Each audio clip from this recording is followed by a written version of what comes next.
माँ के दुनिया से जाते ही मेरा 9 साल का भाई मेरे साथ सोने लगा। मैंने नोट किया कि मैं जैसे ही सुबह उठती हूँ तो मेरी हालत कुछ अजीब सी होती, और इधर मेरा भाई भी स्कूल जाने से पहले कहता, बहन प्लीज मुझे माफ कर देना। मैं हैरान हो जाती, ये मुझसे माफी क्यों मांगता है। मैं समझती थी कि शायद उसने कोई गलती की होगी, इसलिए ही माफी मांगता है। मगर जब मैं उसकी चोरी पकड़ने की कोशिश करती तो मायूसी के सिवा कुछ भी हाथ न लगता। इस बात ने मुझे काफी परेशान कर दिया था, क्योंकि मुझे भाई का रोज रोज माफी मांगना अजीब लगता था। वैसे मुझे उस पर शक नहीं था कि वो ऐसी हरकत भी कर सकता है, लेकिन फिर भी मैं देखना चाहती थी कि आखिर इसके पीछे राज क्या है। फिर एक दिन आधी रात को अचानक मेरी आंख खुली तो अपनी चारपाई का मंजर देखकर मैं अपने होशो हवास खो बैठी कि जिस भाई को मैं बच्चा समझती थी वो तो मेरे सोते ही चुपके से। मेरा नाम कोमल है।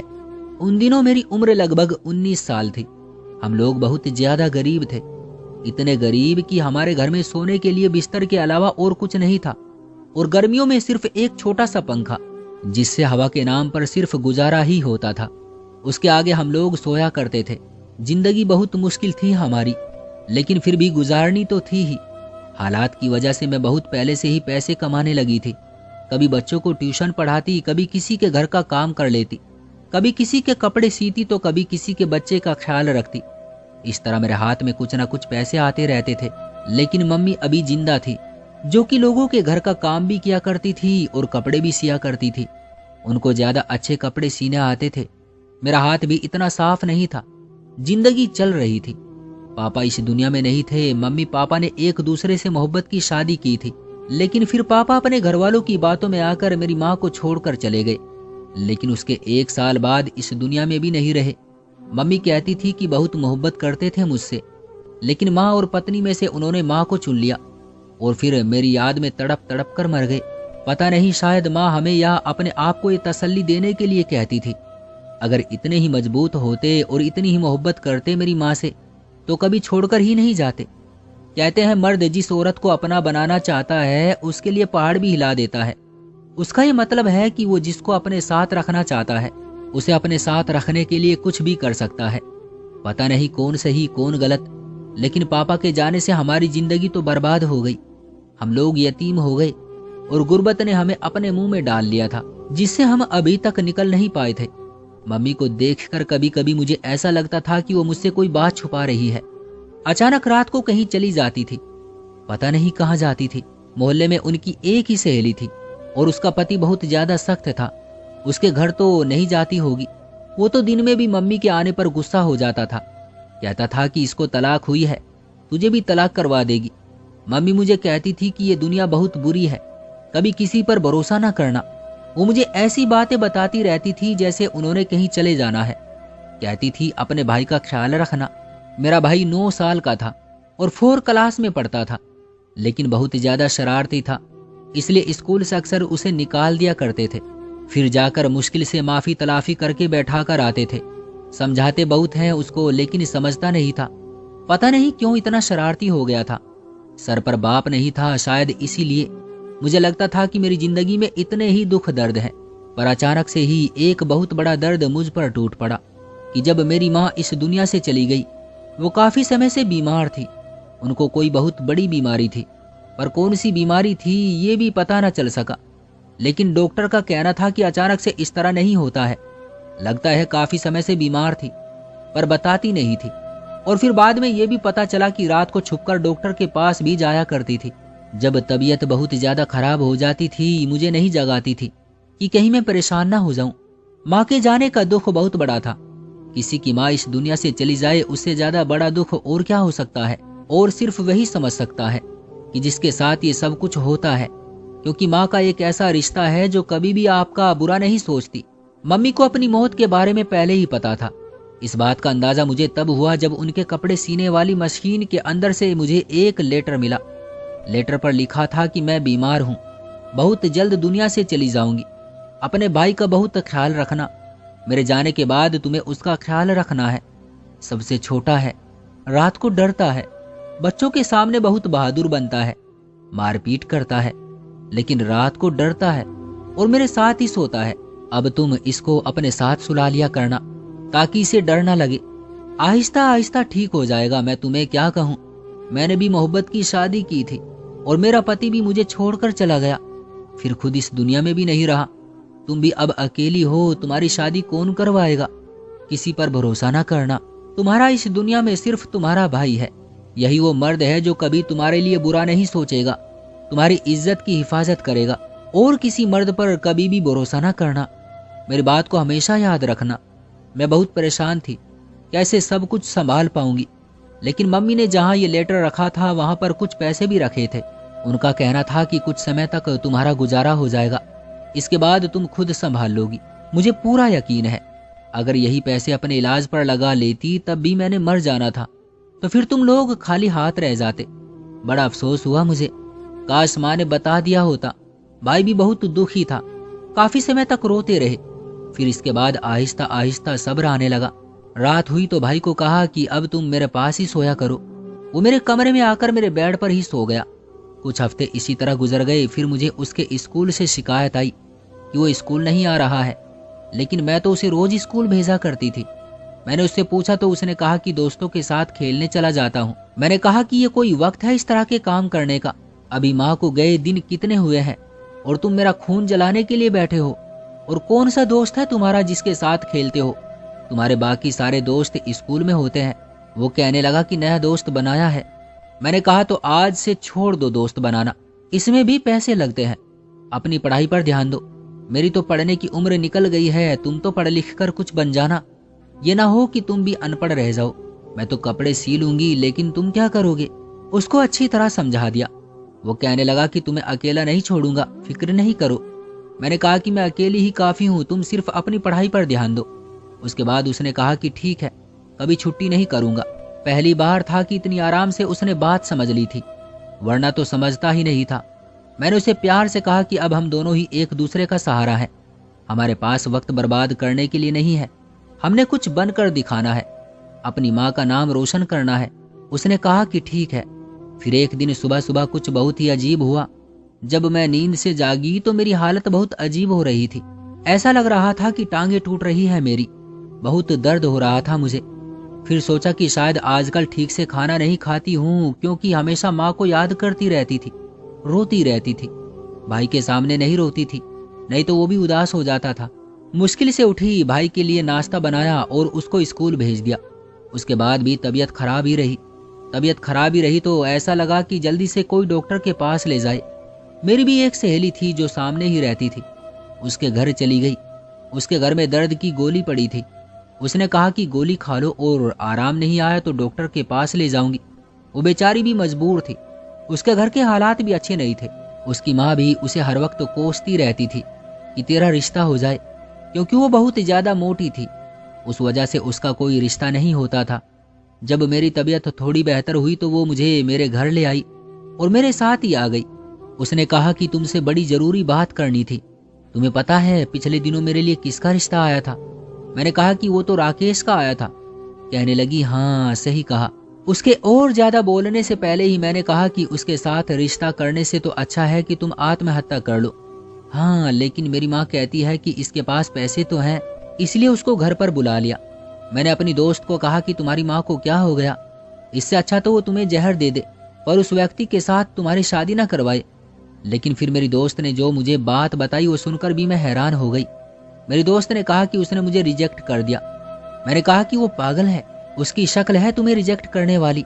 उसे तो कोई जिंदा लड़की मिल जाए तो उसे इस बात पर भी शुक्र करना चाहिए। दरअसल वो हमारे मोहल्ले का सबसे भद्दे चरित्र का व्यक्ति था। उसकी एक शादी हुई थी, लेकिन उसने अपनी पत्नी को मार मार कर ही उसकी जान ले ली थी और अभी वो आते जाते हर लड़की पर नजर रखता था। उसका कोई कारोबार था लोडिंग का, ट्रकों के अड्डों पर काम करता था और वहीं पर गंदे गंदे लोगों के साथ उसके संबंध भी थे। ऐसी जगह पर किस तरह के लोग आते जाते हैं, इस बात को तो सभी भली भांति जानते हैं। वो भी इसी तरह का था। मैं हैरान रह गई कि मोहल्ले के सबसे चरित्रहीन, बदशक्ल और बदसूरत इंसान ने मेरी अच्छी खासी दोस्त को कैसे रिजेक्ट कर दिया। लेकिन जब मेरी दोस्त ने कहा कि वो कहता है मुझे कोई और अच्छी लगती है और उसका नाम कोमल है, उसका मतलब कि वो मेरी बात कर रहा था। मैंने अपनी दोस्त से कहा कि पूरे मोहल्ले में सिर्फ मैं थोड़ी हूँ जिसका नाम कोमल है, और भी तो कोई रहती होगी लड़की कोमल नाम की। तो वो कहने लगी, पर मुझे ऐसा लगा जैसे वो तेरी ही बात कर रहा है। मेरे दिल को ऐसा लगा। मैंने कहा कि तेरे दिल को कुछ भी लगता रहता है, वैसे भी मेरे आगे पीछे कौन है जो मेरा रिश्ता करवाएगा। तो दोस्त ने कहा कि क्या तू शादी नहीं करेगी? मैंने कहा मुझे नहीं पता, पहले मैं अपने भाई को देख लूं, उसके बारे में सोचूं। जिंदगी बड़ी मुश्किल है, मेरे आगे बहुत कुछ है, मैं शादी नहीं करना चाहती हूँ। उसने कहा कि मैं तेरी मदद करूंगी हर हवाले से, जितना भी मुझसे हो सका। खैर मेरी तबीयत को कुछ सुकून हासिल हुआ तो वो यहाँ से चली गई और मैं इस बारे में सोचती रही कि मेरी बात तो नहीं कर रहा था, लेकिन अगर मेरी बात कर रहा था तो मुझे इस बात से कोई फर्क नहीं पड़ता। तो वो मोहल्ले की हर लड़की के पीछे होता था, यूं तो वो मोहल्ले की हर लड़की के पीछे होता था। एक दिन मेरा भाई सुबह सुबह उठा तो कहने लगा, दीदी मुझे माफ कर दो, मैं मजबूर हूँ। मैंने कहा कि क्या हो गया है, नींद में तो नहीं बोल रहे हो? तो कहने लगा, नहीं नींद में नहीं हूँ, लेकिन मुझे माफ कर दो, और चला गया। आजकल मेरे साथ भी कुछ अजीब हो रहा था। मैं रात को सोती तो मुझे होश नहीं रहती थी और सुबह मेरी तबीयत बहुत ज्यादा खराब होती थी। मेरा भाई रोज सुबह उठकर मुझसे माफी मांगता था। मैं हैरान रह जाती कि वो मुझसे माफी मांग रहा था, पर क्यों? फिर मैंने सोचा कि उसने घर का कोई नुकसान कर दिया है, या मैंने पैसे रखे थे वो उसने उठा लिए हैं, तभी मुझसे माफी मांग रहा है। मैंने सारे घर में चीजें देख ली, सब कुछ अपनी जगह पर पड़ा हुआ था। वैसे भी इस घर में कोई इतनी कीमती चीज तो थी नहीं, पैसे भी अपनी जगह पर ही पड़े थे। उसका मतलब कि ये बात नहीं थी, फिर मुझसे माफी क्यों मांग रहा था? मैं उसके स्कूल चली गई, वहां जाकर पता किया तो उन्होंने कहा कि नहीं, आजकल कोई छुट्टी नहीं करता है और पढ़ाई में तो कोई इतना खास अच्छा नहीं है, लेकिन अगर मेहनत करे तो पास तो हो ही जाएगा। लेकिन स्कूल से भी कोई मसला नहीं था, तो फिर वो मुझसे माफी क्यों मांगता था? उसने मुझे 500 रुपये ला कर दिए। मैंने कहा कि ये कहाँ से आए? तो कहने लगा, मुझे गिरे हुए मिले। मैंने कहा, झूठ बोल रहे हो? उसने कहा, सच बोल रहा हूँ, सड़क पर मिले हैं, इसलिए मैं ले आया। मैंने उससे पैसे ले लिए, अगर उसके पास छोड़ देती तो उन पैसों के गेम खेल आता, लेकिन आजकल तो लोग अपने पैसों के मामले में इतने कंजूस हैं, 1 रुपया भी नहीं गिराते। उसको 500 रुपये कहाँ से मिल गए? फिर मैंने उसके बिस्तर की तलाशी ली, ये चोरी वगैरह तो नहीं कर रहा, किसी से उधार तो नहीं ले रहा है, लेकिन मुझे इस तरह की कोई बात पता ना चली। फिर ये मुझसे माफी क्यों मांगता है? मेरी तबीयत तो अब भी खराब ही रहती थी और रात को बेहोशों की तरह नींद आती थी। एक दिन मैं सब्जी लेने जा रही थी कि वहीं राकेश रास्ते में मिल गया। उसने मेरा रास्ता रोक लिया और कहने लगा, कहाँ जा रही हो? मैं मदद कर देता हूँ। मैंने कहा कि दफा हो जाओ, मुझे तुम्हारी मदद की जरूरत नहीं है। उसने कहा, ना करो ऐसा। मैंने कहा कि तुम्हारे लिए मेरे पास मेरी जिंदगी का 1 मिनट भी नहीं है। इस बात पर वो बुरी तरह से हंसने लगा, इतनी जोर जोर से हंसने लगा कि उसकी सांसें बंद होने लगी। ऐसे हंस रहा था जैसे मुझ पर हंस रहा हो। मैं चली गई और सोचने लगी कि ये पागल है क्या? मुझे अपने भाई पर शक नहीं था, वो कोई गलत हरकत नहीं कर सकता था। हाँ, वो शरारती जरूर था, लेकिन बुरा इंसान नहीं था। चोरी करना या किसी की जेब से पैसे निकालना ऐसा नहीं कर सकता था, लेकिन उसके पास पैसे होते थे। एक दिन उसने मुझे 1000 रुपये दिए। मैंने कहा कि अब ये कहाँ से आए? तो कहने लगा कि मैंने मजदूरी की है। मैंने कहा, तुम्हारी हालत है मजदूरी करने की, क्या मजदूरी की है तुमने? तो कहने लगा कि मैंने ईंटें उठाई है, लेकिन उसके हाथों या कपड़ों को देखकर तो ऐसा बिल्कुल भी नहीं लग रहा था। मैंने कहा कि झूठ मत बोलो मुझसे। तो मेरी कसम खाने लगा। मैंने सोचा कि मेरी झूठी कसम नहीं खाएगा, उसका मेरे अलावा है ही कौन, लेकिन फिर भी शक हो रहा था। मुझे कोई ना कोई गड़बड़ जरूर लग रही थी, इसलिए सोच लिया कि इस पर नजर रखनी होगी, कि पता तो करना ही पड़ेगा कि बात क्या है। पता नहीं, मेरा भाई वैसे ही बड़ा शरारती था और उसकी सारी जिम्मेदारी मुझ पर थी, इसलिए मुझे उसके ऊपर बहुत ज्यादा तवज्जो देनी थी। 8 साल का बच्चा क्या मजदूरी करेगा, और क्या ऐसे ही हमेशा गिरे हुए पैसे मिलते रहते थे? कोई ना कोई तो बात थी, लेकिन सारा कुछ चेक करने के बाद में मुझे कुछ नहीं मिला। मैंने उसके दोस्तों से पूछा, स्कूल भी पता किया, मैंने उसका बैग चेक किया, मुझे कुछ भी नहीं मिला। मैंने कहा, शायद मुझे वहम हो रहा है। सुबह सुबह उठकर मुझसे माफी मांगता था, इस बात की क्या तुक थी, ये मुझे समझ नहीं आ रहा था। एक दिन रात को मैं बहुत परेशान थी, मैंने खाना नहीं खाया और उस रात मेरे कदमों तले से जमीन निकल गई। मैं सोच भी नहीं सकती थी कि मेरा अपना भाई मेरे साथ ये सब कुछ करेगा, और उसकी इस हरकत की वजह से मेरी सारी जिंदगी बर्बाद हो जाएगी, मेरी जिंदगी का रुख बदल जाएगा। आधी रात को मेरी आंख खुल गई, लेकिन जब से मेरा भाई मेरे साथ सो रहा था, इससे पहले ऐसा कभी नहीं हुआ था। यूं तो मुझे बहुत अच्छी नींद आती थी, लेकिन आज मेरी आंख खुल गई क्योंकि मैंने खाना नहीं खाया था। शायद खाली पेट होने की वजह से मुझे नींद नहीं आ रही थी। मैंने देखा कि मेरे साथ मेरा भाई सो रहा था। महसूस किया मैंने कि लाइट तो बंद थी, लेकिन अचानक से उसने अपना हाथ मेरी कमर पर रखा और मैं हैरान रह गई। मैंने कहा कि क्या बेहुदा हरकत कर रहा है मेरे साथ, पागल तो नहीं हो गया। मैंने उसका हाथ झटक दिया, लेकिन जब मैंने उसका हाथ झटक दिया और उसका हाथ मेरे हाथ से टकराया तो मुझे महसूस हुआ कि ये किसी बच्चे का हाथ नहीं है। लाइट ऑन की और ये देख करके मेरे पहलू में कौन सो रहा है। मेरा तो जैसे दम निकल गया और मैं चीखने चिल्लाने लगी। उस शख्स ने आकर मेरे मुंह पर हाथ रख दिया और मेरी हालत खराब हो गई कि मेरे कमरे में क्या कर रहा है, जबकि मेरा भाई तो मेरे कमरे में था ही नहीं। और जो मेरे कमरे में था वो कोई और नहीं बल्कि राकेश था, जो अभी मेरे मुंह पर हाथ रख कर खड़ा था। तुम क्या कर रहे हो यहाँ, किस तरह मेरे कमरे में आए? वो कहने लगा कि क्या हो गया है, पागल मत बनो, तुम्हें आज होश कहाँ से आ गया, तुम तो इस वक्त बेहोश होती हो। मैंने कहा कि क्या मतलब, क्या कह रहे हो तुम, यहाँ पर क्या करने आते हो? उसने मुझे सारी कहानी बताई कि तुम्हारा भाई मेरे साथ मिला हुआ है, मैं उसको महीने के पैसे देता हूँ। मैंने उससे कहा है कि तुम्हारी बहन मुझे बहुत अच्छी लगती है और मैं इससे शादी करना चाहता हूँ। और फिर मैंने उसे कहा कि तुम भी मुझे बहुत पसंद करती हो, लेकिन दुनिया वालों से डरती हो। वो रोज तुम्हारे खाने पीने की चीज में नींद की दवाई मिलाता है, जब तुम सो जाती हो तो वो चला जाता है और मैं इस कमरे में आ जाता हूँ, और उसके बाद यहाँ पर जो भी होता है वो तो तुम समझ ही गई होगी। मेरे कदमों तले से जमीन निकल गई, मैं हैरान रह गई। मैंने रोना शुरू कर दिया। उसने कहा कि देखो, जो कुछ भी हुआ है हमारे बीच है, अगर किसी को नहीं बताओगी तो अच्छा है, बेहतर यही है कि तुम ये बात कभी किसी को भी ना बताओ। मैं मानता हूँ मैं बुरा हूँ, मैंने तुम्हें हासिल करने के लिए तुम्हारे छोटे भाई को बेवकूफ बनाया, उसे इस्तेमाल किया, लेकिन मैं तुमसे मोहब्बत करता हूँ, तुमसे शादी करना चाहता हूँ। मैंने कहा कि तुम जैसा इंसान मोहब्बत की शादी की बात करता है, तुम जैसे इंसान से इस तरह की बातें सुनना अच्छा नहीं लगता है। उसने कहा कि ठीक है, फिर जाओ बता दो सबको, इतनी बदनाम हो जाओगी कि उठाकर मोहल्ले से बाहर फेंक दिए जाओगे। मैं तो कह दूंगा कि मुझे खुद ही बुलाती थी, मुझसे पैसे भी मांगती थी, इसका भाई मुझसे पैसे भी लेता था, उसका भाई इसकी दलाली करता था। मैं बदनाम कर दूंगा तुम्हें और सब कुछ खत्म हो जाएगा। दुनिया वाले मेरी बात पर यकीन करेंगे। बेशक मैं गंदा मर्द हूँ जिस पर कोई भरोसा नहीं करता, लेकिन फिर भी मेरी बात मानी जाएगी। ये जमाना ऐसा है मेरी जान कि यहाँ मर्दों की ही इज्जत होती है, चाहे वो चरित्रहीन ही क्यों ना हो, और औरतों की कोई इज्जत नहीं होती, चाहे वो कोई भी हो। अकेली औरत है इस घर में, क्या कर रही है किसी को क्या पता।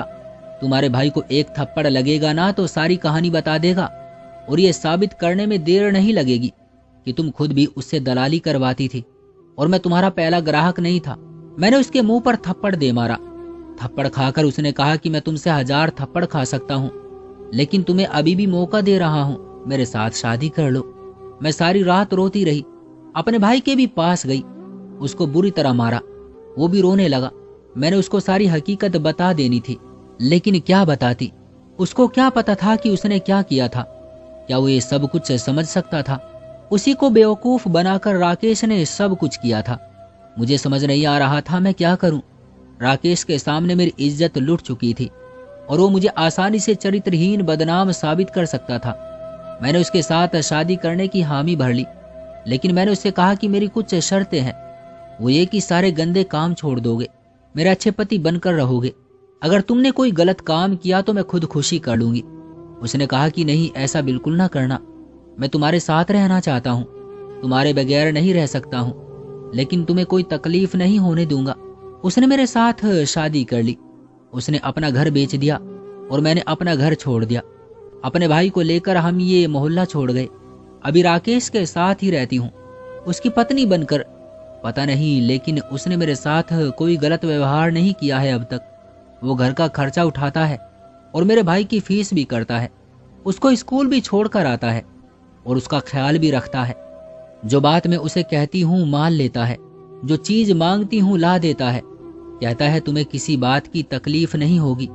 मुझे उससे मोहब्बत नहीं है, लेकिन शायद उसकी इतनी हैसियत ना होते हुए भी वो अपनी जिम्मेदारियां पूरी कर रहा है कि मेरी जिंदगी गुजर रही है। मुझे नहीं पता कि मैं और क्या कहूँ। बस यही मेरी जिंदगी की कहानी है, यह हकीकत है। और हकीकत ऐसी ही होती है। हमें सब्र करना पड़ता है, समझौता करना पड़ता है, हम करते हैं और जिंदगी इसी तरह गुजरती है। क्यों दोस्तों, सही कहा ना मैंने? आपकी क्या राय है इस कहानी के बारे में? कमेंट करके हमें जरूर बताएं। वीडियो को लाइक कर दीजिए और चैनल को सब्सक्राइब कर लीजिए। मुझे दीजिए अगली वीडियो तक इजाजत। तब तक के लिए धन्यवाद।